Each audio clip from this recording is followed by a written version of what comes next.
কথাগুলো খুবই গুরুত্বপূর্ণ, কথাগুলো শুনুন। মুজিব বাহিনী তৈরি হয়েছিল অন্তর্ঘাত তৈরি করার জন্য।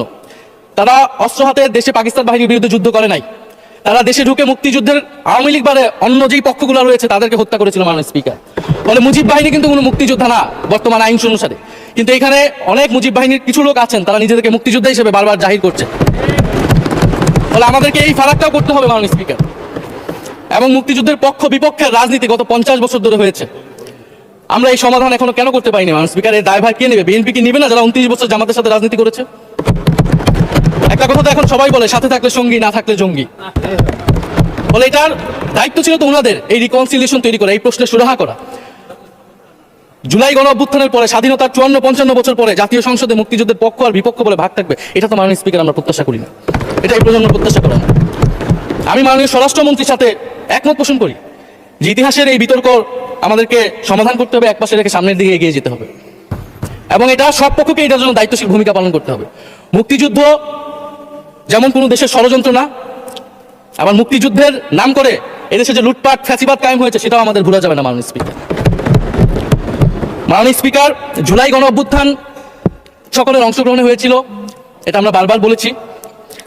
তবে বিএনপির বিভিন্ন সদস্য তারা তাদের আলোচনায় বারবার বলার চেষ্টা করে যে আমরা ছিলাম না, আমরা তো এইভাবে ছিলাম, এভাবে ছিলাম। এটা তো প্রমাণ করার প্রয়োজন নাই মাননীয় স্পিকার। এটা কেন এত হীনমন্যতা আমাদের এটা বুঝে আসে না। বিএনপি তো অবশ্যই জুলাই গণ অভ্যুত্থানে ছিল, আমাদের সাথেই ছিল। এবং সেই সময়ের একটা উক্তি বিএনপি মহাসচিব মির্জা ফখরুল ইসলাম আলমগীর, উনি বলেছিলেন যে এই আন্দোলনের সাথে আমাদের সম্পর্ক নাই, ছাত্রদের আন্দোলন। তার ওই বক্তব্য সঠিক ছিল মাননীয় স্পিকার। তার ওনার ওই সময় কৌশলগত অবস্থান এটাই সঠিক ছিল। উনি ওই সময় এই বক্তব্যই প্রয়োজন ছিল। এটা তো আমাদের কোনো দ্বিমত নাই। মাননীয় স্পিকার, আমাকে ডিজিএফআই, ডিবি, এসবি, বাংলাদেশের হেন কোনো গোয়েন্দা সংস্থা নাই যারা আমাকে ইন্টারগেশন করেছে, টর্চার করেছে এবং একটা কথা বারবার বলানোর চেষ্টা করেছিল যে এই আন্দোলন বিএনপি জামাতের আন্দোলন, যারা আগুন লাগিয়েছে তারা বিএনপি জামাতের সন্ত্রাসী। এটা একবার তোমরা শুধু বলো। ডিবি অফিসের শেষ পর্যন্ত আমরা বাধ্য হয়েছি আন্দোলন স্থগিতের ঘোষণা দিতে, কিন্তু কখনো এই কথাটা মাননীয় স্পিকার আমরা বলি নাই। ফ্যাসিবাদ বিরোধী রাজনৈতিক দলের নেতাকর্মীকে আমরা আন্দোলনের সময় থেকে এখন পর্যন্ত কখনো আমরা অস্বীকার করি নাই। কিন্তু একটা জায়গা আমরা ফারাক করতে চাই যে এই গণ অভ্যুত্থান কোনো দলীয় আন্দোলন নয়। 90-এর গণ অভ্যুত্থান, 69-এর গণ অভ্যুত্থান থেকে এই গণ অভ্যুত্থানের পার্থক্য রয়েছে মাননীয় স্পিকার। এই গণ অভ্যুত্থানে ফ্যাসিবাদ বিরোধী রাজনৈতিক দলের নেতাকর্মীরা নেতৃত্বে নয়, সামনে পিছনে ছিল মাননীয় স্পিকার। সামনে সাধারণ জনগণ ছিল, ছাত্ররা ছিল। ফলে সেই হিসেবেই এই গণ অভ্যুত্থানকে স্বীকৃতি দেওয়া উচিত।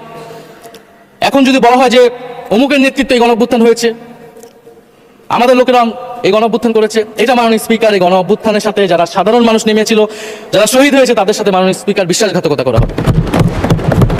ফলে জুলাই গণ অভ্যুত্থানে সকলের অংশগ্রহণ ছিল। হ্যাঁ, আমাদের অনেক মত পার্থক্য। জুলাই গণ অভ্যুত্থানের পরে আমাদের রাস্তা আলাদা হয়ে গেছে আমরা মনে করি রাজনৈতিকভাবে।